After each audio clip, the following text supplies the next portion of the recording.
त्वन्नः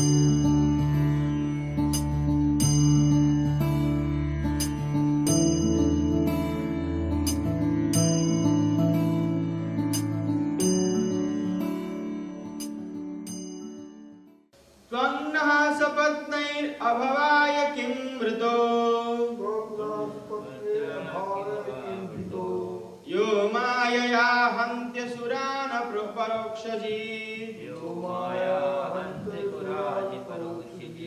त्वां योगमाया बलमल्पपौरुषम् संस्थाप्य मूढप्रमृजेषु हृत्सुचः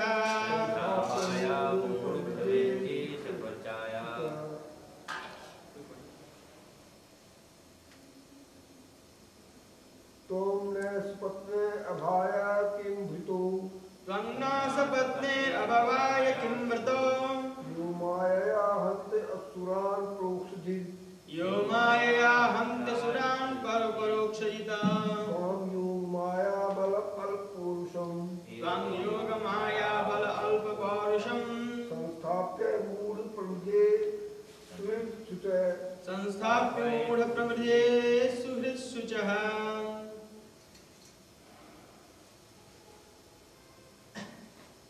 ठीक है, माता जी इसमें कोई पढ़ना चाहेंगे हम लोग? हरे कृष्ण। हरे तो तात्पर्य में कहा गया त्वम का अर्थ है तुम, नह का अर्थ है हम सबके, सपत्नैः हमारे शत्रुओं के द्वारा, अभवाय का अर्थ है मारने के लिए, किम मतलब क्या ऐसा ही है, भृतः मतलब पालित, यह मतलब जो, माया का अर्थ है छल से, हंति मतलब मारता है, असुरान मतलब असुरों को, परोक्ष जीत अदृश्य रहकर जीतने वाला, त्वाम मतलब तुमको, योग माया बलम जिसकी शक्ति मोहक शक्ति है, और अल्प पौरुषम कम शक्ति वाला है, संस्थाप्य मारकर, मूढ़ मूर्ख, प्रमृजे दूर कर दूंगा, सुहृद सुचह मतलब अपने बंधुओं के शोक को। इसका अर्थ है अरे धूर्त, हमारे शत्रु ने हमारे वध के लिए तुम्हें पाला है और तुमने अदृश्य होकर कुछ असुरों को मार दिया है। अरे मूर्ख, तुम्हारी शक्ति केवल योग माया है, अतः आज मैं तुम्हें मारकर बंधुओं का शोक दूर कर दूंगा। ये जो श्लोक है, ये श्लोक इस असुर के द्वारा भगवान के प्रति कहा जा रहा है। ठीक है, ये कह रहे हैं कि क्या बोलते हैं, आप हमारे शत्रुओं के द्वारा पालित हो। पालित करने का अर्थ है कि आपकी वो पूजा करते हैं, आपको हविष्य इत्यादि यज्ञ के द्वारा प्रदान करते हैं, इसका वो शक्ति मिलती है, इस तरीके से आपका पालन हो रहा है। लेकिन हम पहले पढ़ेंगे कि श्रील प्रभुपाद जी क्या कहते हैं। तात्पर्य श्रील प्रभुपाद देखिए, असुर ने अभवाय शब्द का प्रयोग किया, जिसका अर्थ मारने के लिए है। श्रीधर स्वामी की टीका है कि मारने का अर्थ मुक्ति दिलाना है, अर्थात जन्म मरण के पराक्रम को मारना है। भगवान जन्म मरण के प्रक्रम को मारते हैं, किंतु स्वयं अदृश्य बने रहते हैं। भगवान की अंतः शक्ति अचिंत्य है, किंतु इस शक्ति के नाम मात्र के प्रदर्शन से भगवान की कृपावश अज्ञान से उद्धार हो जाता है। शुचः का अर्थ है शोक या कष्ट। भगवान की योग माया से इस भौतिक संसार के सारे दुखों को हम दूर कर सकते हैं। उपनिषदों में कहा गया है, पराशर शक्ति विविधैव श्रूयते। भगवान सामान्य मनुष्य को दृष्टिगोचर नहीं होते, किंतु उनकी शक्तियां अनेक प्रकार से कार्यशील करती हैं। अभी इतना ही लेते हैं। ओम नमो भगवते वासुदेवाय। ओम नमो भगवते वासुदेवाय। ओम नमो भगवते वासुदेवाय।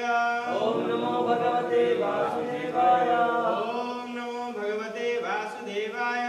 ओम नमो भगवते वासुदेवाय। अब यहाँ पे भगवान वराह के विशेष स्वरूप की हम चर्चा करने जा रहे हैं, तो हम एक बार भगवान का भी स्मरण करेंगे। ओम नमो भगवते महावराहाय। ओम नमो भगवते महावराहाय। ओम नमो भगवते महावराहाय। ओम नमो भगवते महावराहाय। ओम नमो भगवते महावराहाय। ओम नमो भगवते शूकर रूप जय जगदीश हरे तब तब हरि धरि विविध स्वरूपा। भगवान अनेक अलग अलग कल्पों में पृथ्वी का भार हरण करने के लिए अलग अलग प्रकार से अवतीर्ण होते हैं और उनका उद्देश्य तो एक ही होता है, धर्म संस्थापनार्थाय, लेकिन उनके द्वारा अलग अलग प्रकार के कार्य विशेष होते रहते हैं। ठीक है, तो यहाँ पे ये जो असुर है ये भगवान के बारे में कह रहा है, भगवान की भर्त्सना करते हुए बोलता है कि तुमको आप विष्णु हैं और आपको स्पेशली इन असुरों ने पाला है, देवताओं ने आपको पालित पोषित किया है ताकि आप हमारा वध कर सके। और यही नहीं, आपने इसके पश्चात अदृश्य होकर के सारे असुरों को मार भी दिया है और कई प्रकार के असुर को मार रहे हैं। आप अनेकानेक रूप धरते हैं, अनेकानेक रूप धर करके आप अनेकानेक हमारे क्या बोलते हैं जो राक्षस बल है उसका संहार भी करते रहते हैं। और आगे कहता है, अरे मूर्ख, तुम्हारी शक्ति केवल योग माया है, अतः आज मैं तुम्हें मार कर अपने बंधुओं को का शोक को दूर कर दूंगा। देखिए, इसको इंटेलिजेंट राक्षस है, इसको पता है कि अरे मूर्ख, तुम्हारी शक्ति योग माया। भगवान भगवत गीता में कहते हैं कि नाहम प्रकाश सर्वस्य योग माया समावृता। पहले तो महामाया का पर्दा, और वो महामाया का पर्दा इतना जबरदस्त कि क्या बोलते हैं, कोई माया से परे होकर के भगवान को देखने की चेष्टा करे तो माया उसी समय रोक देती है। संसार, ये सारा त्रिगुणात्मक संसार जो बना हुआ है, ये जो त्रिताप दग्ध तीन गुणों से युक्त जो संसार है, इस संसार में क्या बोलते हैं जो जीवात्मा रहता है वो भगवत प्राप्ति भगवान को कोई इसलिए नहीं समझ सकता कि माया भगवान की इतनी दुरत्या है, इतनी दुरत्या है कि कोई भी जीव क्या बोलते हैं महामाया को पार ही नहीं कर सकता। वो इसलिए नहीं पार कर सकता क्योंकि देखिए, ये आपके पास क्या नजर आ रहा है? एक ग्लास है और ग्लास के ऊपर क्या है? ढक्कन है। इस ग्लास का पानी मुझे नजर आ रहा है क्या? नहीं। इस ग्लास के अंदर जो वस्तु है वो नजर आ रही है क्या? नहीं। क्यों नजर नहीं आ रही है? वो इसलिए नजर नहीं आ रही है क्योंकि ये जो आवरण है इसको ढक के रखा हुआ है। जब ये आवरण खत्म हो जाता है, कोई पीऊंगा नहीं तो इसके अंदर जो है वो सब सामने नजर आता है। जीव ईश्वर जो है वो माया रूपी के बोलते हैं आवरण के अंदर ढका हुआ है। ठीक है, ईश्वर को ऊपर आने के लिए माया नीचे जाना पड़ेगा और ईश्वर को ऊपर आना पड़ेगा, नहीं तो संभव नहीं है। कोई सोचता है कि हम माया को भी भोग ले और ईश्वर को भी प्राप्त कर ले, ये संभव है ही नहीं। जिस प्रकार यहाँ पूर्ण रूप से अंधकार कर दिया जाए और अंधकार करने के पश्चात हम सोचे कि नहीं हम तो प्रकाश में हैं, तो वो मूर्खता है। अंधकार का कोई महत्व नहीं है, अंधकार का कोई अस्तित्व ही नहीं होता, अंधकार कुछ नहीं होता। अंधकार तभी तक है जब तक प्रकाश नहीं है। जिस समय प्रकाश आ जाएगा उस समय अंधकार का क्या बोलता है अस्तित्व ही समाप्त हो जाएगा। वास्तव में हर जगह प्रकाश ही प्रकाश, प्रकाश ही प्रकाश, प्रकाश ही प्रकाश। लेकिन जहां प्रकाश नहीं है वहां पे हम लोग अंधकार कहते हैं। तो और ये जो जितने भी असुर इत्यादि होते हैं ये सारे भगवान के माया अपहृत ज्ञान, माया ने इनके सारे ज्ञान को माया हर लेती है। और हरने के कारण ये होता है कि जो जीवात्मा होता है वो कभी भी भगवान को सही ढंग से ठीक से समझ नहीं पाता। इसीलिए ये योग माया का जो बल है, ये जो महामाया की जो खेल है, ये अत्यंत ही ज्यादा क्या बोलते हैं कठिन है। मनुष्य की तो बात ही अलग है। शास्त्र कहता है मुह्यन्ति यत् सूरयः, अच्छे देवता, अच्छे विद्वान, अच्छे लोग इस माया से क्या बोलते हैं मोहित हो जाते हैं, समझ नहीं पाते इस माया। इसलिए भगवान यहाँ पे ये असुर भी उनकी माया से प्रेरित होकर के ये इस प्रकार से भगवान को समझ नहीं पा रहा है, ये देख नहीं पा रहा है कि जो सर्व कारण प्रभु है, तो सर्व कारण भगवान है, वो मेरे सामने प्रत्यक्ष रूप से खड़े हुए हैं और फिर भी उसको पहचान नहीं पा रहे। लेकिन ये किसी पूर्व जन्म की सुकृति ही समझेंगे हम लोग कि वो कह रहा है कि तुम योग माया के द्वारा पालित हो, तुम्हारी शक्ति केवल योग माया है, अतः आज मैं तुम्हें घेर करके बंधुओं के आज मैं तुम्हें घेर कर तुम्हें मार कर बंधुओं का शोक दूर कर दूं। तो योग माया कौन सी शक्ति है भगवान की? जब आदमी बहुत एक बार क्या हुआ कि वृंदावन के एक बहुत सिद्ध संत थे, वो कहते थे कि ऐसा है कि एक व्यक्ति एक साधु थे, साधु का नाम मैं भूल रहा हूँ, एक पुराण के दृष्टिगोचर कथा है। वो साधु अनेकानेक जन्म तक मतलब तपस्या की निर्विशेषवाद की, और निर्विशेषवाद की तपस्या करने के पश्चात क्या हुआ कि ये जो निर्विशेषवादी जो शून्य तत्व का जो ध्यान करते हैं, उस शून्य तत्व का ध्यान करने वाली जो अधिष्ठात्री देवी होती है, गायत्री सावित्री आप कह लीजिए, वो उनके सामने प्रकट हुई। ठीक है, लेकिन वो उनका दर्शन तो उनको हो गया, लेकिन दर्शन करने के बाद वो देख क्या रहे हैं कि क्या बोलते हैं, वो जो देवी थी वो भी तपस्या में लगी हुई। तो उन्होंने कहा कि आप किस चीज की तपस्या कर रही हैं? आपको प्राप्त करने के लिए लोग हठ योग, ये ध्यान योग, समाधि योग, अनेक पद्धतियों के द्वारा आपका यजन करते हैं, आप किन की तपस्या कर रहे हैं? उन्होंने कहा कि देखो ऐसा है, हमारी तपस्या तो लोग करते जरूर हैं, ठीक है, ताकि हमें उन्हें पूर्ण सिद्धि प्राप्त हो सके, वो निर्विशेषवाद में पूरा धारणा ध्यान समाधि उनकी पुष्ट हो। बट हम भी उन नंद नंदन भगवान श्री कृष्ण के चरण कमलों का ध्यान कर रहे हैं, जो कि क्या बोलते हैं, ताकि हमें ब्रज में एक छोटी सी लता बना करके फेंक दें, एक पत्ता बना करके रख दें, या झाड़ियों में कहीं ना कहीं हमें एक रज का स्थान दे दें, हम उस प्रकार का अपने हृदय की अभिलाषा को पूर्ण करने की प्राप्ति में। तो आप जो देखते हैं लोग अनेक प्रकार के अध्यात्मवादी होते हैं, ज्ञानी, कर्मी और भक्त। तो इन तीनों प्रकार के अध्यात्मवादियों में जो भक्त की जो श्रेणी है वो सबसे सर्वोत्कृष्ट है।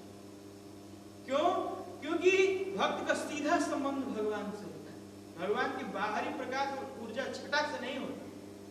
ठीक है, तो इसीलिए प्रभुपाद जी ने तीन प्रकार के अध्यात्मवादी और श्रेणी बताए। पहले कौन है? ज्ञानी या ध्यानी, ज्ञानी जो क्या बोलते हैं निर्विशेषवाद के रूप में क्या बोलते हैं अपने आप को प्रचार करते हैं। दूसरे होते हैं कर्मी, और तीसरे होते हैं भक्त। तो केवल जो भगवान के जो बाहरी स्वरूप और छटा के रूप मतलब जो प्रकाश जो भगवान से निकल रहा है, उसके ऊपर जो अध्ययन करने वाला है वो केवल साधारण नौसिखिया है। वो इस प्रकार से कि आप देखिए कि जो आकाश में सूर्य विराजमान है, वो सूर्य की किरणें हर एक घर में जा रही है। अब सूर्य की किरणें जा रही है वो तो ठीक है, लेकिन अगर सूर्य किसी के घर में चले जाए तो फिर खत्म हो ठीक है। और जो सूर्य है, कोई सूर्य को इन्वाइट भी नहीं करना चाहिए, आई एम नॉट श्योर यहाँ ऐसे कोई।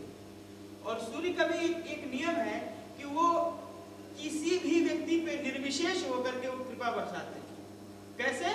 वो इस प्रकार से कि जैसे मैं सूर्य का अत्यंत बड़ा भक्त, एग्जाम्पल लीजिए, और लेट्स सपोज आप सूर्य की उपासना नहीं करते, या फिर आप सूर्य की उपासना करते हैं, मैं सूर्य की उपासना नहीं करता।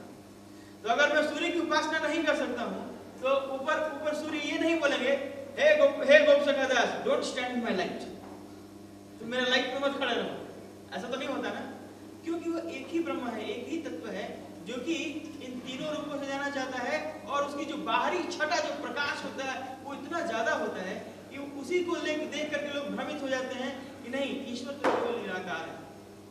बट आगे श्रील प्रभुपाद जी लिखते हैं, और वेद व्यास भी इसकी पुष्टि करते हैं इस उदाहरण दृष्टांत को वेदांत सूत्र में देते हुए, कि केवल जो इतने से ही संतुष्ट हो जाता है वो भी ब्रह्म का ही ध्याता है, वो ब्रह्म के निराकार स्वरूप को स्मरण कर रहा है।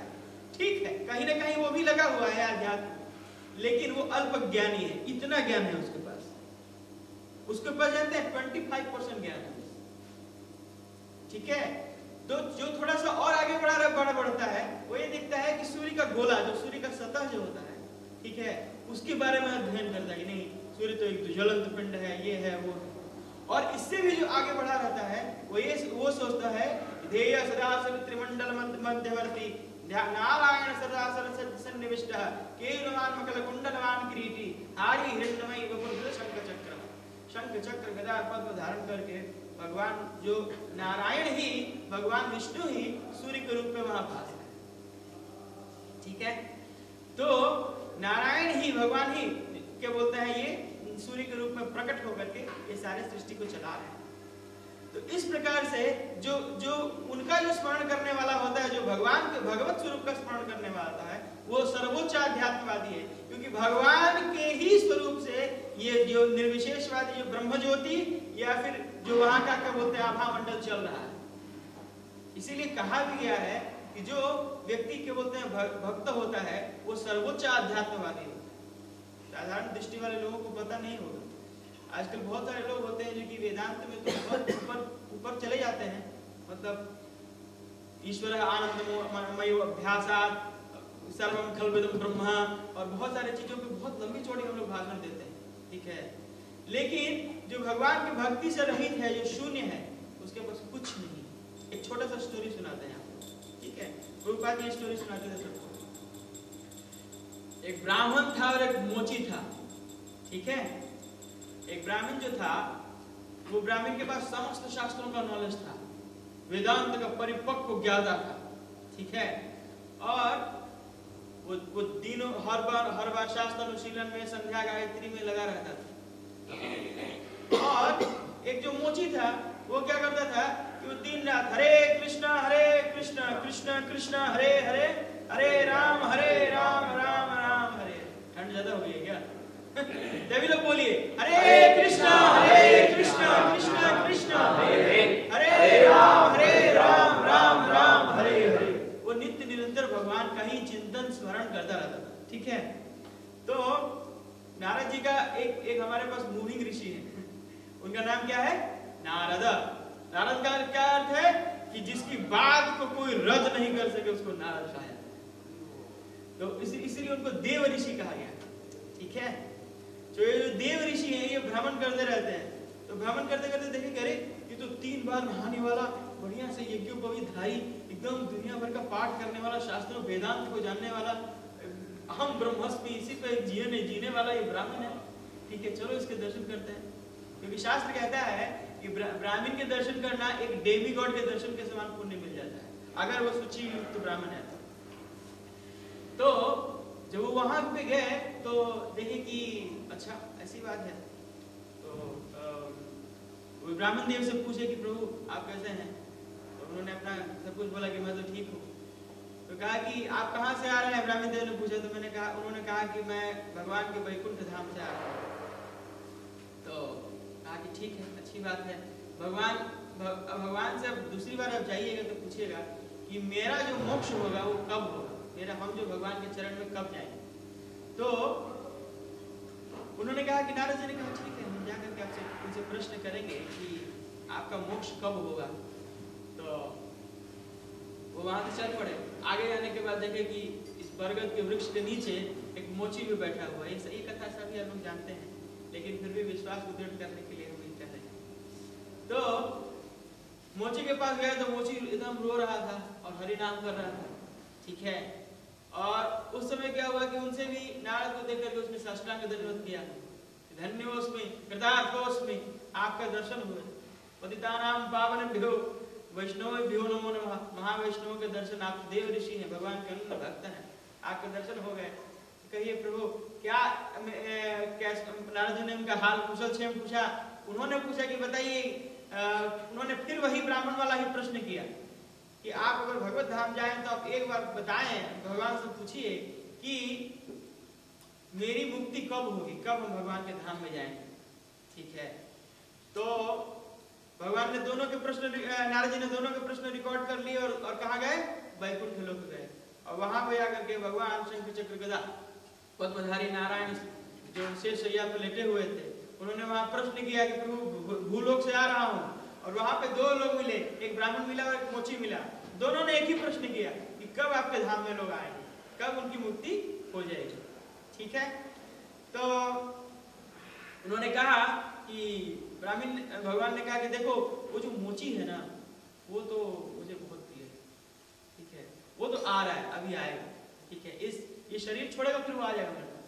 लेकिन ब्राह्मण का कोई पता नहीं, आई डोंट नो अबाउट उनका कितना समय तक लगेगा अभी कोई ये नहीं है, ठीक है। तो उन्होंने कहा अच्छा ऐसी बात है, हाँ। तो कहा कि ऐसा क्यों? बोले एक दृष्टांत दे रहा हूँ, जो अगर वो लोग प्रश्न किए कि भगवान वैकुंठ में क्या कर रहे थे, यही चीज बता देना, क्या बोलते हैं लोग। तो कहा कि और अब तुम भी समझ जाओगे कि क्या बोलते हैं कौन लाने योग्य है कौन नहीं लाने योग्य। तो अगर वो पूछे कि भगवान वैकुंठ में क्या कर रहे थे, तो कहना कि एक छोटा सा सुई जो होता है, उस सुई का जो छोटा सा होल होता है, उस छोटा सुई के होल में श्री श्री जगन्नाथ बलदेव सुभद्रा की जय, गौर की जय, श्री राधा दामोदर की जय, पुजारी जी की जय। तो उन्होंने क्या किया, उन्होंने कहा कि भगवान क्या कर रहे थे वहां पे कि छोटे से सुई का जो होल है, उस सुई के होल में एक बड़े हाथी को ले करके कभी इस बार उस होल से कभी उस बार निकालते रहते थे, ठीक है। तो कहा कि अच्छा ठीक है, जैसे आप किया हम जाके यही कहेंगे। तो जब वो नीचे गए तो नीचे जाने के पश्चात क्या हुआ कि वहां पे पहले ब्राह्मण से मिले, और ब्राह्मण से मिलने के पश्चात उन्होंने कहा कि अच्छा बताइए प्रभु भगवान ने क्या उत्तर दिया। तो उन्होंने कहा कि देखो ऐसा है, भगवान तो कुछ बोले नहीं। तो उन्होंने कहा कि अच्छा ठीक है, तो भगवान वहां कर क्या रहे थे? तो कहा कि एक छोटा सा सुई का होल था, उस सुई के होल से एक बड़े से विशाल काय हाथी को वो उस होल में से घुसा के कभी इधर निकालते थे कभी उधर निकालते थे, ठीक है। तो कहा कि बुलशिट, इसीलिए तो ये सब हम मानते नहीं, ये कृष्णा कॉन्शियसनेस ये वो क्या बोलते हैं, ऐसा थोड़ा ना होता है। एक छोटा सा सुई के होल में क्या बोलते हैं इधर उधर के बोलते हैं आदमी कोई कर सकता है, ये तो केवल मूर्खता है, ये शास्त्र विरुद्ध है, ये है वो है। तो नारद जी समझ गए कि इसको केवल क्या बोलते हैं रटाया क्या बोलते हैं ऊपर का ही ज्ञान, इसके हृदय में भगवत चरणारविंद में दृढ़ आस्था और भक्ति नहीं है। तो भगवान वो जाके मौन होकर के चुप होकर चले गए, ठीक है प्रभु जी कोई बात नहीं। और यही बात जाकर के उन्होंने मोची को भी बताई। तो जब मोची को बताई तो मोची के आंख से आंसू गिरने लगे। अरे यस्वान भाग अखिलम, जो समस्त चराचर अखंड ब्रह्मांड को एक ही साथ चला रहा है और एक ही जगह बैठ करके जो सृजन पालन और संहार तीनों कर रहा है, उसके लिए कौन सी दुर्लभ वस्तु है जो कि वो कर नहीं सकता। तो कहा नारद जी ने कहा क्या तुम्हें एकदम पूर्ण यकीन है? तो कहा कि हाँ हमें दृढ़ विश्वास है। तो कहा कैसे? वो इस प्रकार से कि आप देखिए कि हम इस बरगद के वृक्ष के नीचे बैठे हुए हैं और इस वृक्ष के नीचे जो छोटे छोटे फल इसमें गिरते हैं और इस फल को तोड़िएगा तो एक बरगद के वृक्ष के छोटे से फल के अंदर हजारों छोटे छोटे बीज हैं और उन एक एक बीज में एक एक बरगद को उत्पन्न करने की शक्ति है। तो क्या एक छोटे से बरगद के छोटे से बीज के एक बीज के अंदर हजारों बरगद रखने की क्षमता हो सकती है? तो भगवान के लिए कौन सा ऐसा काम है जो कि दुर्लभ है? तो इस प्रकार से क्या बोलते हैं भगवान में जब दृढ़ विश्वास और दृढ़ आस्था रहती है तो भगवान इस प्रकार से ज्ञान देते हैं ताकि माया का जितना भी क्या बोलते हैं साधन है वो सब छट जाता है, खत्म हो जाता है। और उसके बाद कलिसंतरणोपनिषद क्या कहता है? कलिसंतरणोपनिषद कहता है कि यह सुचिर असुचिर भूत्वा, जो सुचि असुचि अवस्था में जो नित्य निरंतर अखंड अविच्छिन्न निरंतर तैल धारावत भाव से जब भगवान नाम संकीर्तन होगा तो भगवान उसके हृदय में जितना भी क्या बोलते हैं कलिकलमश है सबको रगड़ रगड़ के धो देते हैं और धो लेने के बाद केवल कृष्ण तत्व ही एक पूर्ण ब्रिलियंटली फ्लैशिंग सन की तरह क्या बोलते हैं उदय होता है। और जब आपकी नाम की संख्या बहुत उत्तम स्थिति पे पहुंच जाएगी, जब आपके हृदय में पूरे क्या बोलते हैं जो 16 प्रकार के आवरण है, क्या आप लोगों को पता है क्या हम लोग 16 प्रकार के आवरणों से घिरे हुए हैं? किसको पता है? षोडश कला वृत्तस्य, जो षोडश कला है उससे हम लोग जीव और ईश्वर के बीच में क्या बोलते हैं पर्दा बना रहता है। और ये हरे कृष्ण महामंत्र क्या करता है, यही 16 प्रकार के जितने भी पर्दे हैं उनको समाप्त कर देता है। और जब ये सारे आवरण समाप्त हो जाते हैं तो जीव को एकदम सीधे कृष्ण दिखने लगते हैं, प्रत्यक्षानुभूति होने लगते हैं। और प्रत्यक्षानुभूति उसके जब हृदय में होती है तो भिद्यते हृदय ग्रंथिस छिद्यन्ते सर्व संशया क्षीयन्ते चस्य कर्माणि दृष्ट एवात्मनीश्वरे, उसके हृदय का जितना भी संदेह है सब मिटने लगता है। अभी हमारे पास बहुत संदेह है, बहुत क्या बोलते हैं भ्रम है, बहुत प्रकार का संदेह, हम लोग क्या बोलते हैं कंफ्यूजन में भी रहते हैं। लेकिन जब एक बार ये माया के सारे आवरण समाप्त हो जाते हैं अखंड नाम संकीर्तन के द्वारा, भगवत सेवा के द्वारा, तो एक ऐसा समय आ जाता है कि पूर्ण रूप से भगवत साक्षात्कार, भगवत ज्ञान का साक्षात्कार हमारे हृदय में होने लगता है नित्य निरंतर अविच्छिन्न भाव। लेकिन जब तक ये नहीं होता तब तक हमें क्या करना पड़ेगा? हरे कृष्णा कृष्णा कृष्णा हरे हरे, हरे राम राम राम हरे हरे। देखिए, किसी का छोटा पोटली होता है, किसी की बड़ी गठरी होती है और किसी की बहुत बड़ी गठरी। कितना जन्म का गठरी लेके चले हमको पता है? वो तो हम लोग पुण्यवान हैं कि किसी संयोग के चलते हमें कृष्ण भक्ति मिल गई, और इस कृष्ण भक्ति में ये जो तीव्र से भी तीव्र रूप से जलाने वाला ये हरि नाम मिल गया, जो कि देवताओं के लिए भी दुर्लभ है। आपको क्या बोल रहा है? आपको क्या लगता है कि ये देवलोक के जितने देवता होते हैं ये 16 माला जप करते होंगे? बताइए, ये 16 माला जो जप और ये हम लोग को ये जो झोली माला जो मिला है ना, गुरु का कृपा, इसके देवताओं के लिए भी दुर्लभ है। बिकॉज देवता सदैव रजोगुण में रहते हैं, हरदम उनको आमोद प्रमोद विलास करते हैं।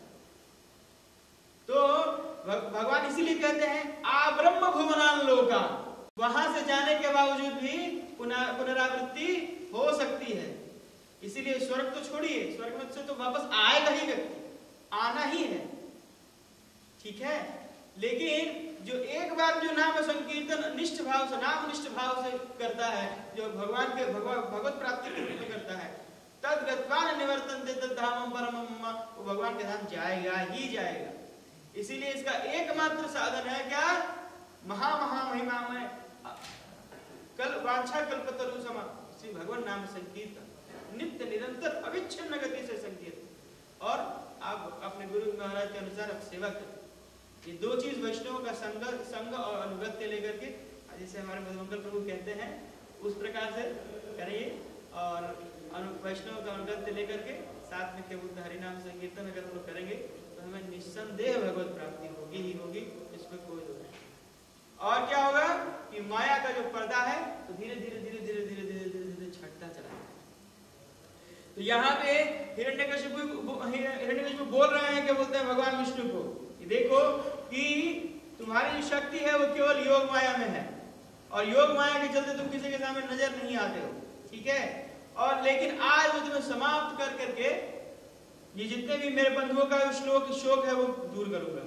आगे श्रील प्रभुपाद कहते हैं कि जब असुर संकट में होते हैं तो वे कहते हैं कि ईश्वर अपने आप को छिपा रहा है और योग शक्ति से काम कर रहा है। वे सोचते हैं कि यदि ईश्वर उन्हें मिल जाए तो वे उसे मात्र दृष्टिपात से मार डाले। हिरण्याक्ष यही सोचता था, इसीलिए उसने भगवान को ललकारा, तुमने देवताओं का पक्ष लेकर हमारी जाति को महान क्षति पहुंचाई है, और तुमने अपने को सदा अदृश्य रखते हुए न जाने हमारे कितने ही बंधु बांधवों का वध कर दिया है। अब मैं तुम्हें अपने समक्ष पा गया हूं, अतः मैं तुम्हें जाने नहीं दूंगा। मैं तुम्हारा वध करके अपने कुटुंबियों को तुम्हारे यौगिक कुकृत्यों से मुक्त करूंगा। असुर सदैव ईश्वर को न केवल वचन तथा विचार से मारने के लिए उत्सुक रहते हैं, वरन वे ये सोचते हैं कि यदि कोई भौतिक शक्ति एकत्र कर ले तो घातक भौतिक आयुधों से भी ईश्वर को मारा जा सकता है। कंस, रावण, हिरण्याक्ष जैसे असुर सदा अपने आप को इतना शक्तिशाली मानते थे कि चाहे तो ईश्वर का भी वध कर दे। असुर यह नहीं समझ पाते कि ईश्वर अपनी बहुमुखी शक्तियों से इस विलक्षणता से कार्य कर सकते हैं कि वे अपने सनातन धाम गोलोक वृंदावन में रहकर सर्वत्र उपस्थित रह सकते हैं। देखिए, आजकल की बहुत बड़ी विडंबना है। विडंबना जानते हैं क्या है?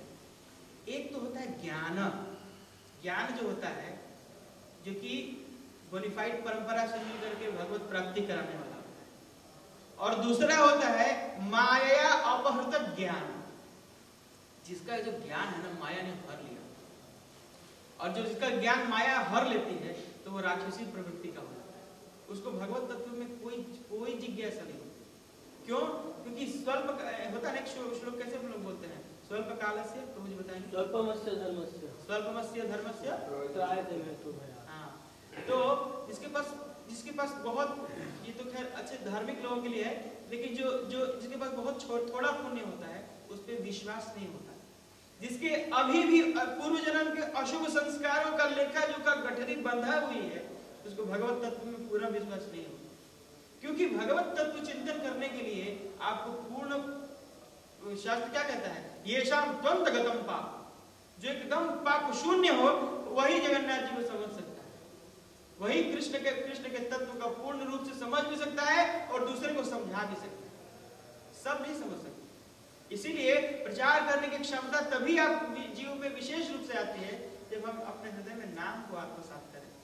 क्योंकि भगवान जो है इस कलिकाल में नाम के रूप में प्रकट हुए। कलियुगेर में प्रेमधान हरिनाम संकीर्तन, जब हरिनाम संकीर्तन को अपने हृदय में जो पूर्ण रूप से स्थापित कर लेंगे तो वही भगवान जो सर्व प्रतिष्ठित वेद प्रतिष्ठित भगवान है, जो हमारे हृदय में स्थापित है, वो आगे चल करके जीवा के द्वारा हमें क्या बोलते, दूसरे का भी उद्धार करवाएंगे और अपना तो उद्धार होगा ही होगा। तो इसलिए जिसके पास वास्तव में जो ज्ञान होता है, ठीक है, जो दूसरे को लिबरेटिंग फोर्स होता है, वो हमें ऑथेंटिक गुरु परंपरा से मिलता है। और कुछ जब हम लोग निरंतर अखंड नाम संकीर्तन करते हैं तो भगवान स्वयं दिव्य ज्ञान हृदय प्रकाशित कर देते हैं गुरु और शास्त्र के माध्यम से। अदरवाइज माया भ्रत ज्ञान, ये जितने भी लोग कॉर्पोरेट लोग देख रहे हैं, साइंटिस्ट लोग देख रहे हैं, जिनको भगवान में दृढ़ निष्ठा नहीं है, उसका दो कारण है। अशुभ संस्कारों का क्या बोलते हैं अभी भी जीवित होना, और साथ साथ में क्या बोलते हैं उनका जो क्या बोलते हैं जो पुण्य है वो थोड़ा सा कम हो। इसीलिए जिसके पास अच्छा पुण्य है वही जाकर के कृष्ण को समझ सकते हैं। कृष्ण को समझना इतना आसान है क्या? भगवान ब्रह्मा जी के पास चार ब्रेन पर 4 सुप्रीम मुकुट धारण करते हैं, और उन 4 सुप्रीम ब्रेन धारण करने के पश्चात भी भगवान को समझने में भ्रम कर रहे हैं, नहीं समझ पाए।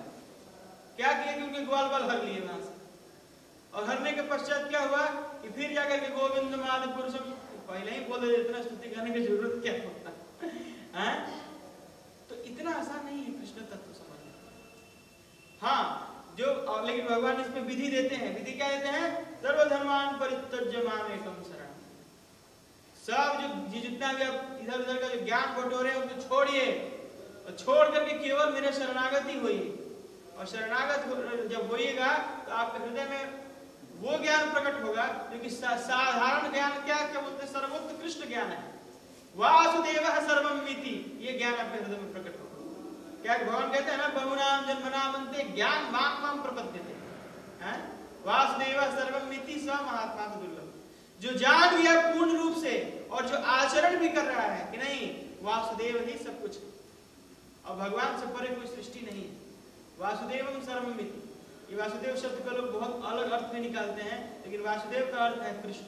जो कृष्ण ही सर्व को जान गया पूर्ण रूप से, उसका ज्ञान परिपक्व हो गया, पूर्ण हो गया। तो इस प्रकार से ये ज्ञान और माया अपहृत ज्ञान का अंतर बताया गया है, ठीक है।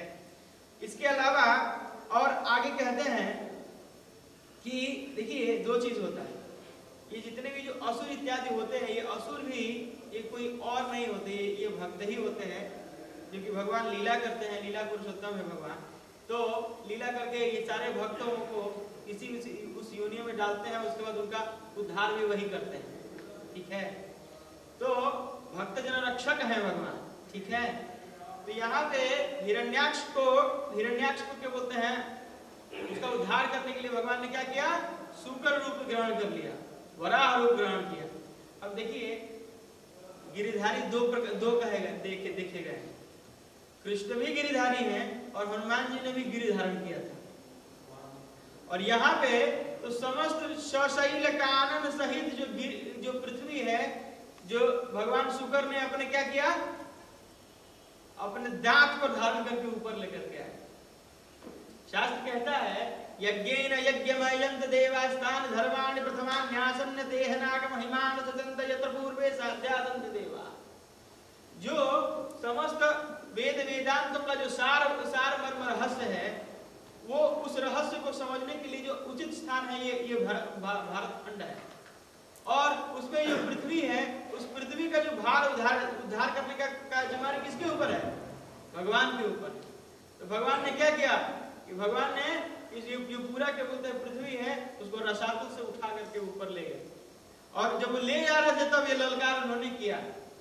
देखिए बहुत सारे जीव, बहुत सारे राक्षस होते हैं, बहुत सारे क्या बोलते हैं ऐसे जीवात्माएं भी हैं, महाभारत में भी थे, जो कि अपने आप को इतना ज्यादा क्या बोलते हैं गर्वान्वित समझते थे कि हम भगवान, हमारा जो स्वरूप है भगवान से भी अत्यधिक महत्वपूर्ण है। एक बार तो भीष्म पितामह ऐसे बोल दिए, अरे अर्जुन तू बार बार मेरे प्रत्यंचा काटे जा रहा है, मैं एक ही धनुष उठाऊंगा और एक ही धनुष उठा करके पूरे संसार को निष्पांडव कर दूंगा, मेरे पास इतनी क्षमता है, ठीक है, दूसरा धनुष उठाने की जरूरत नहीं पड़ेगी, और तुम मेरे बार बार प्रत्यंचा काटे जा रहा है, बार बार मैं धनुष बदल रहा हूं, ठीक है।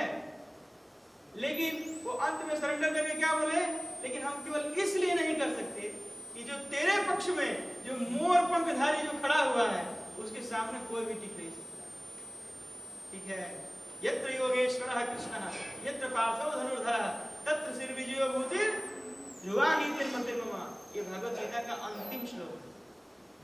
जहां भगवान श्री कृष्ण है और जहां पे अर्जुन है वहां पे हर प्रकार की नीति और विजय प्राप्त हो ही जाती है। तो कितने भी किसी भी प्रकार की गतिविधि हो, कोई भी प्रकार की आसुरी प्रवृत्ति हो, हमें केवल बस एक ही काम करना है, हरे कृष्णा कृष्णा कृष्णा हरे हरे हरे राम राम राम हरे हरे। हमारे हम लोग प्रीचिंग करने जाते हैं, कहीं भी जाते हैं तो बहुत प्रकार के लोग ऐसे मिलेंगे आपको, लेकिन कृष्ण और कृष्ण नाम दोनों अभिन्न है, और कृष्ण नाम का जब आश्रय लेकर के चलेंगे तो ये सारी आश्रय राक्षसी प्रवृत्तियां समाप्त हो जाएंगी। देखिए श्रील प्रभुपाद जी उस वैसे प्रांत में जहां पे कोई बैठना नहीं चाहेगा, जहां कोई बैठना तो छोड़िए खड़ा नहीं होना चाहेगा, उस प्रांत में जा करके नाम संकीर्तन का प्रचार करके चलाए, और ऐसे लोगों को कन्वर्ट करके क्या बोलते हैं वो भगवत भक्ति दे करके चले। तो ये तभी होगा जब नाम संकीर्तन और गुरु निष्ठा आपके बहुत प्रबल हो, ठीक है, तब जाकर के भगवान कृपा करके हर चीज आपके हृदय में प्रकाशित करते हैं। देखिए चूंकि अब हमने कहा कि भगवान अपने भक्तों के लिए ही क्या बोलते हैं लीला करके इस धाम में आते हैं, तो अब ये तो हिरण्याक्ष कौन थे, जय विजय थे, यही हिरण्याक्ष बने थे, हिरण्याक्ष और हिरण्यकशिपु इत्यादि बने थे। तो भगवान इनका उद्धार करने के लिए चले आए। एक बहुत विलक्षण कथा सुना रहे हैं आपको हम, वृंदावन के कुछ संत हैं जो कि सुनाते हैं इसके बारे में, हरिपाल ब्रह्म की। आपने सुना है हरिपाल ब्रह्म की कथा? सारे लोग नाम सुने हैं। तो एक ब्राह्मण थे क्या बोलते हैं एक क्षेत्र में, और वो भगवान के इतने बड़े भक्त थे कि वो नित्य निरंतर अखंड नाम संकीर्तन करते रहते थे। देखिए भगवान की लीला भक्तों के प्रति कैसे होती है। और एक बार क्या हुआ कि जिस राज्य में वो रहते थे उस राज्य की जो रानी थी, उस राज्य के जो राजा थे, उसकी जो बेटी थी, उसने ये संकल्प किया था कि जो व्यक्ति प्रतिदिन 1000 वैष्णवों को नित्य प्रति जिमाएगा, मतलब भोजन इत्यादि कराएगा और उनकी सेवा शुश्रूषा करेगा, केवल भोजन इत्यादि कराएगा, तो उसके साथ मैं विवाह करूंगी। तो हरपाल विप्र के पास तो बहुत कुछ नहीं था, लेकिन वैसे तो क्या बोलते हैं घर जमीन पहले के लोगों के पास काफी ज्यादा होती थी। तो हुआ ये कि क्या बोलते हैं एक समय कि हरपाल विप्र के पास क्या बोलते हैं उन्होंने सुना कि ऐसा ऐसा क्या बोलते हैं राजा की बेटी ने घोषणा करी है, तो किया ऐसा जाए कि ये तो बड़ी उत्तम कोटि की भक्ता है और वैष्णवी है, तो विवाह के लिए हम ही स्वीकार कर लेते हैं कि हम इनसे क्या करेंगे, विवाह करेंगे। इससे क्या होगा कि भगवान के भक्तों की जितनी सेवा की जाए, वैष्णवों की जितनी सेवा की जाए, भगवान की महती कृपा करुणा और ज्यादा बढ़ जाती है। क्योंकि हमने देखा है, मुझे 3-4 महीनों में बहुत अच्छी अनुभूति हुई कि भगवान के भक्तों की जितनी आप सेवा करें, उससे आप नाम संकीर्तन, आप चाहे जो भी जिस चीज में जिस सेवा में जिस निष्ठा में आप प्रतिष्ठित होने जाते हैं, वो भगवान के भक्तों की कृपा से संभव है, ठीक है। इसीलिए वैष्णवों का दर्शन और वैष्णवों की सेवा ये बहुत दुर्लभ है, जितना हो सके उतना करना चाहिए। तो इन्होंने क्या किया कि देखा कह रही तो बहुत क्या बोलते हैं धर्मवती है, ये ऐसा अनुष्ठान किया है कि कि मुझे वही पति वर्ण करे जो प्रतिदिन 1000 वैष्णवों को प्रसाद दिलाता हो और प्रसाद क्या बोलते हैं क्योंकि व्यवस्था करता हो। तो उसने कहा कि ठीक है, अगर ऐसा है तो हम आपसे विवाह करने के लिए राजी हैं, तैयार हैं। लेकिन फिर उसने सोचा कि राजा की बेटी ने सोचा कि ये तो एक साधारण ब्राह्मण है, भले थोड़ी जमीन जायदाद संपत्ति थी उनके पास, लेकिन ये इतना 1000 वैष्णवों को नित्य निरंतर प्रतिदिन और प्लस जब तक मैं जीवन में रहूंगी तब तक भोजन करा कैसे पाएंगे। तो फिर भी क्या हुआ कि कुछ समय के पश्चात उसने कहा कि ठीक है, अगर तुम भोजन करा सकते हो तो मैं आपको वरण करने के लिए तैयार हूं। बड़ी विलक्षण कथा है। भगवान किस प्रकार से भक्तों को कृपा करते हैं देखिए, और भक्तों का स्वरूप क्या होना चाहिए, कैसे क्या बोलते हैं उन्हें आचरण करना चाहिए। तो कुछ समय के पश्चात क्या हुआ कि इन दोनों का विवाह हो गया। सोचिए कि हमारे पास अगर 10 मूर्तियां आ जाए घर में तो 1 बार 2 बार 3 बार भी चल सकता है, लेकिन नित्य निरंतर अगर मूर्तियां आने लगे तो एक साधारण गृहस्थ के बाहर की क्षमता है कि सबको प्रसाद इत्यादि पवाने लगे, ठीक है। लेकिन इन्होंने विलक्षण प्रतिज्ञा की कि ठीक है, अगर जो भी होगा भगवान के भोजनाच्छादने चिंता प्रथा कुर्वन्ति मानवा, सब भगवान विश्वम्भर, भगवान चैतन्य महाप्रभु को विश्वम्भर कहा जाता है। तो उस विश्व का जो भरण पोषण करने वाले हैं, क्या वो मेरे संकल्प की पूर्ति नहीं करेंगे? तो उन्होंने क्या किया कि क्या बोलते हैं, कहा कि ठीक है मैं कराऊंगा, और ऐसी धर्म युक्त पत्नी प्राप्त करने के बाद मैं भी धन्य हो जाऊंगा जिसने 1000 वैष्णवों के निरंतर सेवा शुश्रूषा करने का संकल्प किया। तो सेवा होने लगी सरकार। सेवा होने के पश्चात क्या हुआ कि डेली 1000 मूर्ति आते, कभी कभी साधुओं की जमात 1000 से ऊपर भी हो जाती, और नृत्य निरंतर क्या बोलते हैं वो भोजन कराते रहे।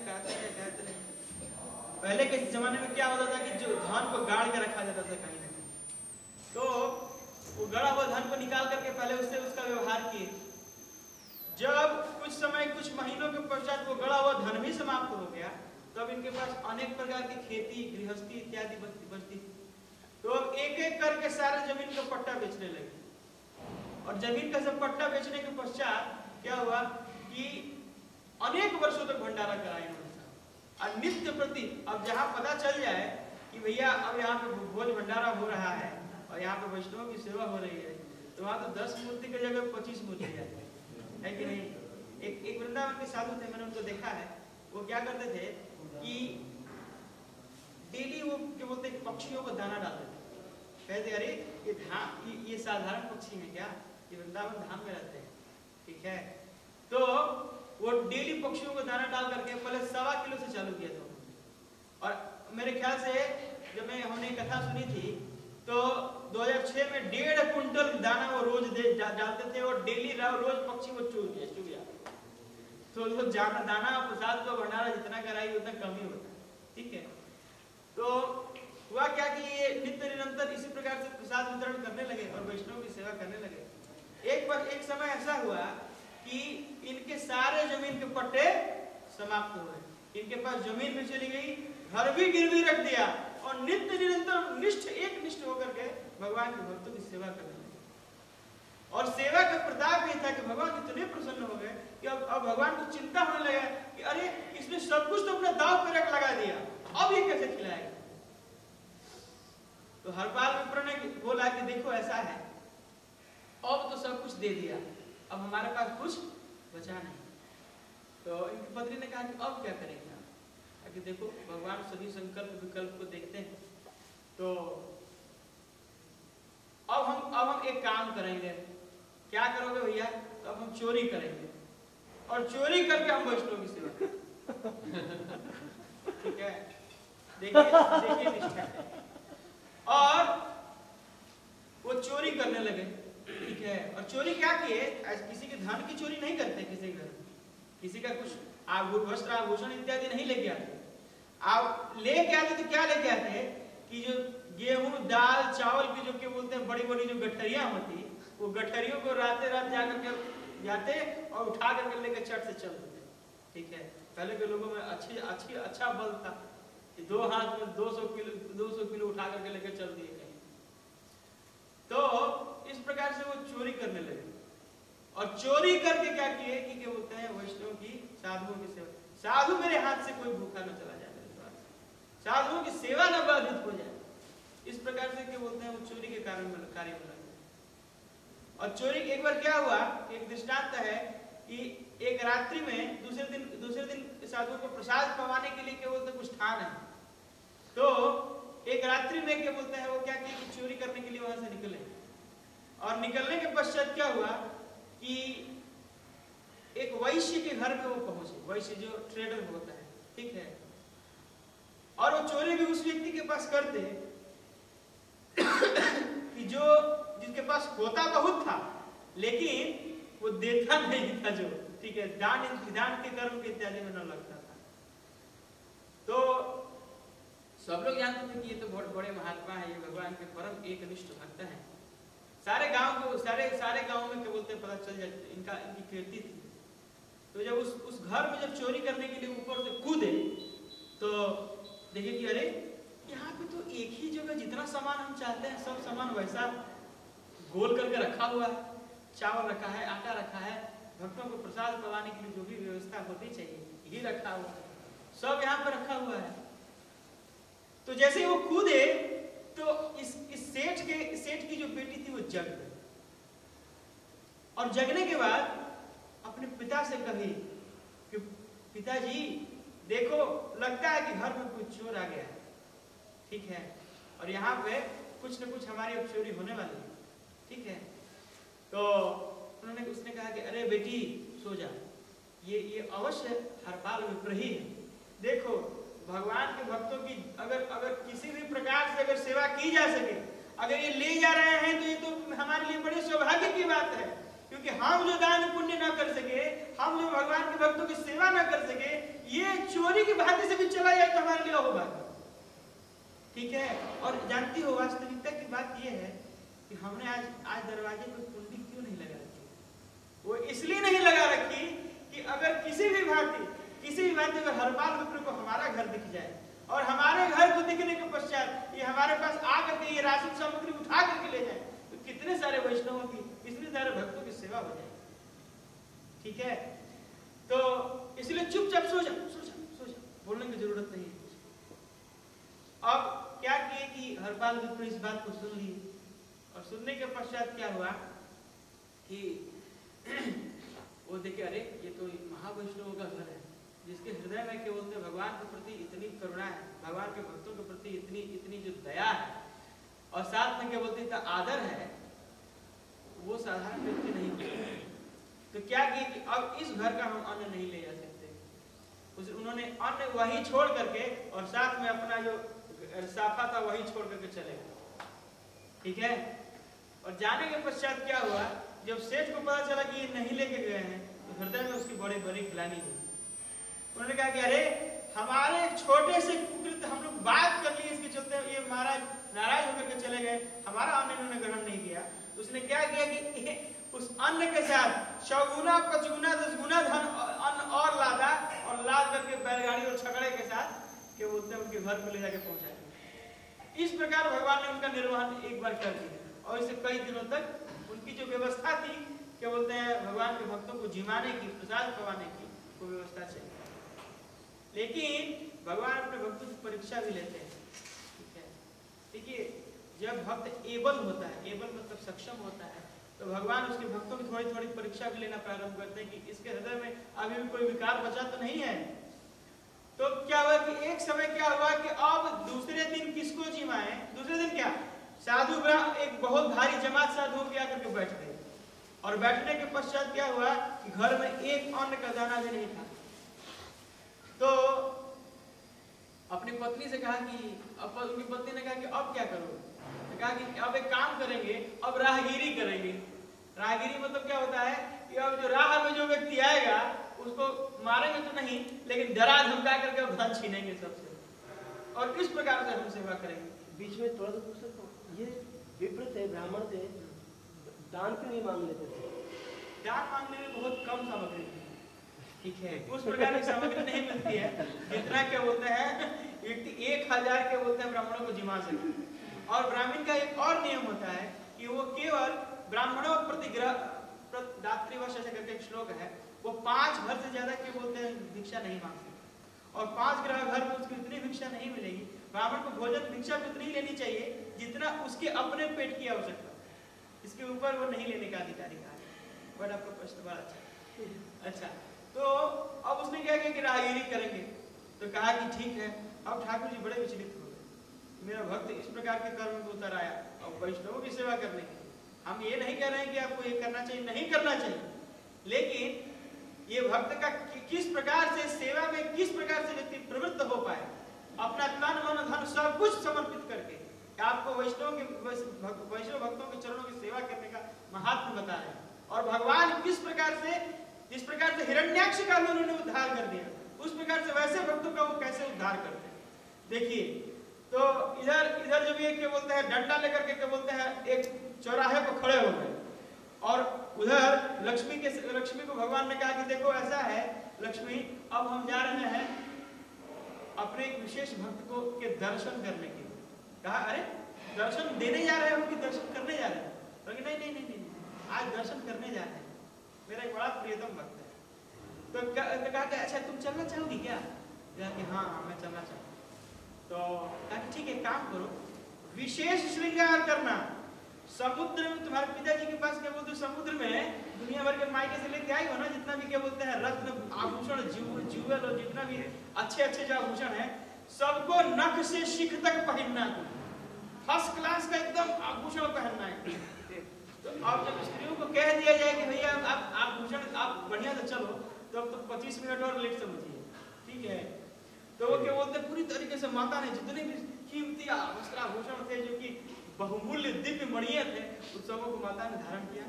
और धारण करने के बाद भगवान ने भी अनेक प्रकार के, जो भगवान साधारण से साधारण के बोलते हैं पत्र पुष्प में भी प्रसन्न हो जाते हैं, उन्होंने भी खूब मणि के साथ साथ दिव्य अलंकार धारण किए, और दुनिया भर का गोल्ड सोना एकदम धारण करके एकदम जबरदस्त चकाचक हो गए। और उसके पश्चात कहा कि ठीक है, अब ठीक लग रही हो, अब चलो यहाँ से। और वो क्या किए कि एक कुशल मतलब क्या होता है, बिजनेसमैन होता है, उस बिजनेसमैन बन की भांति वो वहां से चल पड़े, और बिजनेसमैन का रूप बना करके पीछे क्या बोलते हैं माता भी चल रही है। तो माता चल रही थी, तो सामने क्या हुआ कि हरपाल विप्र देखे वहां पे खड़े थे, और हरपाल विप्र ने क्या किया कि 3 बार अपनी लाठी बजाई, ठीक है। तो लाठी बजाने के पश्चात क्या बोलते हैं, भगवान जो बिजनेसमैन के रूप में थे, वैश्य के रूप में थे, उनके पास आए। आने के बाद कहा देखो ऐसा है प्रभु। हरपाल विप्र दूर से ही देख के समझ गए, अरे ये तो कोई अच्छा व्यापारी दिखता है, ठीक है, इसके पास धन अच्छा खासा होगा, ठीक है। तो क्या बोलते हैं, जब वो उधर से आ रहे थे तो भगवान ने कहा कि देखो ऐसा है ब्राह्मण देव, मेरा एक काम करिए, हम एक काम मतलब एक सेवक की तलाश में है, जो कि मेरे पास बहुत धन है, इतना धन है कि मैं संसार को भी दे दूं तो वो कम पड़ जाएगा, और ये धन हमको इस जंगल के रास्ते ले जाकर के हमको उस नगर तक पहुंचाना है। लेकिन हम डरते हैं, डरते किस लिए हैं, क्योंकि मैंने सुना है कि इस नगर में एक हरपाल विप्र नाम का क्या बोलते ब्राह्मण रहता है। अब हरपाल विप्र जो थे वो अंदर से ही प्रसन्न थे, बेटा तुम तो मेरे पास ही आ गए अब कहाँ जाओगे, हरपाल विप्र तो मैं ही हूँ, ठीक है। तो उन्होंने कहा कि उससे मुझे बहुत भय लगता है, क्योंकि ऐसे साधु हैं जो भगवान तो वैसे क्या बोलते हैं मुस्कान बाहर से दिखा रहे थे, लेकिन वो बोले कि बताओ ऐसे ब्राह्मण होने चाहिए, ऐसे साधु होने चाहिए, राम राम जपना पढ़ाए वाला अपना है, दूसरे का क्या बोलता है घर से चोरी करके लेके आता है, इस प्रकार से साधु सेवा थोड़े ना होती। यही ब्राह्मण क्या बोलते हैं त्याज्य कहे गए, ये बाहर से कहते हैं। और हरपाल विप्र बोलते कि हाँ ये वैश्य सही है, अंदर से तो भक्त थे भगवान के परम भक्त, और सच में हम तो बहुत निकृष्ट हैं, लेकिन किसी भी प्रकार से अगर ब्राह्मण वैष्णव भक्तों की अगर सेवा हो रही है तो ये मेरे लिए बड़े अहोभाग्य की बात है। तो इससे मैं तो जरूर कुछ ना कुछ लूंगा, और ये बहुत कुछ देके जाएगा। तो हुआ क्या कि महाराज देखो ऐसा है, आपको मैं पार तो करा दूंगा, हरपाल विप्र से भी बचा दूंगा, मेरे पास अत्यंत शक्ति है, लेकिन आपको कुछ न कुछ अभी हमको आपको देना पड़ेगा। और वो देना ये पड़ेगा ताकि मेरे पास जो घर में जो जमात बैठी हुई है उसका कुछ हम सेवा कर सकें। तो उन्होंने 5 सोने के जो सिक्के थे वो 5 सोने के सिक्के उनको दे दिए। ठीक है, तो 5 सोने के सिक्के उनको दे दिए और ये जो सोने के सिक्के उनको दिए उससे उनको पत्नी ने उन्होंने जाकर के हर बार पुत्र ने पत्नी को देकर के कहा कि जाओ अब इसे वैष्णवों की साधु सेवा आप करिए। ठीक है, और उसके पश्चात कहा कि ठीक है अब आप चलिए। और आप चलने के पश्चात क्या बोलते हैं आपको आप सब कुछ क्या बोलते हैं आपको हम पार करा देंगे।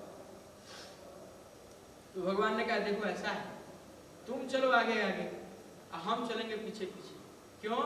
क्योंकि हम और हमारी पत्नी का जो एकांतिक वार्तालाप है उसको तुम सुनोगे, तुम्हें नहीं सुनना चाहिए, और आगे चलोगे तो तुम्हारी रक्षा भी कर सकोगे। ठीक है, लेकिन अब जब ये लोग तीनों चलने लगे तो भगवान ने कहा अरे यहाँ 1 करोड़ यहाँ से इससे लेना है, 10 करोड़ उससे वहां से लेना है, 5 करोड़ वहां से लेना है, 1 लाख देना है उसको। ठीक है, देना कम है, वहां ये गड़ा है, वहां वो गड़ा है, संसार में वहां पे मैंने इतना लिया है, वहां उससे उतना पाना है।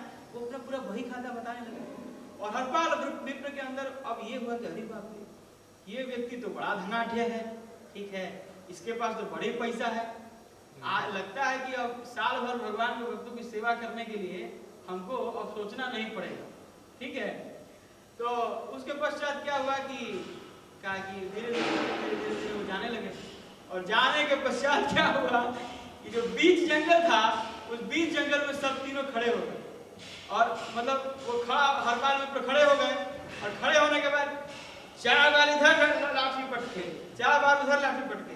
अब भक्त थोड़े ना मारपीट करेगा, लेकिन डराने के लिए कि ये पूरी तरीके से डर जाए, वो लाठी पटक पटक के बोलेंगे सावधान, जिस हरपाल विप्र से तुम्हें भय है वो विप्र मैं ही हूँ, दूसरा कोई नहीं है। अब भाई ठाकुर जी अब दिखा रहे हैं कि थर थर थर थर थर थर ठाकुर जी भी कांपने लगे। अरे भैया आपका वो सुनिए से हमने सुना था, लेकिन हमको ये नहीं था कि आपके दर्शन हो जाएंगे। तो कहा कि देखो नख से सिख तक जितने भी क्या बोलते हैं आभूषण तुमने पहने हैं वो सब उतार करके तुम यहाँ पे रख दो। ठीक है, गमछा बिछा दिया, सारे आभूषण, लक्ष्मी जी भी बेचारी धीरे धीरे धीरे धीरे करके लो भाई एंकलेट, ये सारी चीजें वहां पर रख दिया उन्होंने। और तत्पश्चात क्या हुआ कि भगवान के भी वस्त्राभूषण उसने ले लिया टटोल टटोल करके एक। ठीक है, और उसके पश्चात क्या हुआ कि अब लक्ष्मी जी ने कहा कि तुम्हारे पास एक मुद्रिका तुमने पहनी है वो भी उतार के दो क्योंकि उसमें दुर्लभ मणि जड़ी हुई है। तो लक्ष्मी जी को क्रोध आने लगा, अरे कैसा धूर्त व्यक्ति है, हमसे मणि मांग रहा है। तो भगवान लक्ष्मी जी के मन स्थिति को ठीक है, और भापने के पश्चात स्वयं दोनों व्यक्ति रुक्मिणी विठला पांडुरंग केवल उनके सामने प्रत्यक्ष होकर के उनको दर्शन दिया। और दर्शन देने के पश्चात हरपाल फूट फूट कर रोने लगे, प्रभु ये एक ही जो कांचन है इसका हमको एक चतुर्थांश भी हमको नहीं चाहिए, लेकिन आपके कोई भी भक्त मेरे घर से अगर खाली पेट लौट जाएंगे तो हमारे लिए क्या बोलते हैं इससे बड़ा दयनीय परिस्थिति कुछ होगा नहीं। इसीलिए मेरा आप ही संसार का निर्वाहन करते हैं, इसलिए आप कृपा करिए, कृपा करके क्या बोलते हैं हमको जो दंड देना चाहे दीजिए, लेकिन मेरा जो नियम है व्रतनिष्ठा है इसको आप बनाते रहिए। तो लक्ष्मी जी ने भगवान ने कहा हरपाल कल्प पर्यंत जब तक जीवित रहोगे आज के बाद तुम्हारा लक्ष्मी तुम्हारा घर छोड़ेगी ही नहीं, जीवन भर तुम ब्राह्मणों की सेवा प्रसादों की सेवा करते रहोगे और तुम्हारे पास कभी भी ऐसा अवैध परिस्थिति नहीं आएगा जबकि तुम्हारे पास धनाभाव होगा। लक्ष्मी को छोड़ना पड़ेगा वैकुंठ, बट तुम्हारे घर को लक्ष्मी छोड़ेंगी नहीं वहां से। और तत्पश्चात क्या हुआ कि उन्होंने कहा कि तुम्हारी साधुता से हम बहुत प्रसन्न हुए, तुमने जो भी कुछ लिया, लेकिन वैसे तो इस प्रकार की सेवा कभी नहीं करनी चाहिए किसी को, मैं आपको साफ साफ कह रहा हूँ, लेकिन तुम्हारे भाव पे हम रीझ गए हैं, इसीलिए हमको वैकुंठ से उतर करके पैदल तुम्हारे पास आना पड़ा। और अब हरपाल ने कहा कि ठीक है, देखिए ऐसा है कि इस कर्म मेरी पत्नी ने मुझे लगाया है, और अगर मैं ये कह दूंगा कि क्या बोलते हैं हमने भगवान के दर्शन कर लिए और आपने नहीं किए तो होगा ये कि क्या बोलते हैं मेरी पत्नी के बोलते को बहुत उदासीनता हो जाएगी, इसीलिए आप कृपा करके मेरी पत्नी को भी दर्शन दीजिए। और तब क्या क्या कहा कि ठीक तुम जो कह रहे हो वो सर्व तैयार है। तत्पश्चात क्या हुआ कि भगवान ले गए और जाने के पश्चात के बोलते उनकी पत्नी को भी उसी प्रकार से दिव्य शंख चक्र गदा पद्मधारी के रूप में रुक्मिणी विठल ने दर्शन दिए। तो कहने का तात्पर्य हम ये नहीं कह रहे कि क्या बोलते चोरी करिए, बहुत गरीब काम है, ये सब नहीं करना चाहिए, लेकिन वास्तविकता ये है कि भगवान अपने भक्तों को शुद्ध करने के लिए किसी भी हद तक क्या बोलते हैं, और साथ में हृदय में जरूर भागवत निष्ठा भगवान के भक्तों की सेवा की निष्ठा अवश्य रखनी चाहिए। और इस प्रकार क्या होता है कि भगवान जरूर से जरूर अपने भक्तों का कल्याण करने के लिए उपस्थित होते हैं। और इसीलिए यहाँ पे भी क्या बोलते हैं, जो बड़ा रूप भगवान ने जो धरा है वो अपने विशेष भक्त जय विजय का क्या बोलते हैं को उद्धार करने के लिए भगवान ने बड़ा और नरसिंह रूप धरा। केशवधीता शुकर रूप जय जगदीश हरे, जय जगदीश हरे, जय जगदीश हरे। भगवान शुक्र रूपधारी भगवान की, श्री नरसिंह देव की। तो आपसे बस यही अनुरोध है कि जितना हो सके आप भगवान के भक्तों की सेवा करिए, और सेवा करने के साथ हम लोग हरे कृष्ण महामंत्र का निरंतर जप करिए, ताकि हमारे हृदय में समस्त शुभ गुणों का विकास हो। चलिए बोलिए हरे कृष्णा हरे कृष्णा हरे कृष्णा हरे कृष्णा कृष्णा कृष्णा कृष्णा कृष्णा हरे हरे हरे हरे हरे राम हरे राम हरे राम हरे राम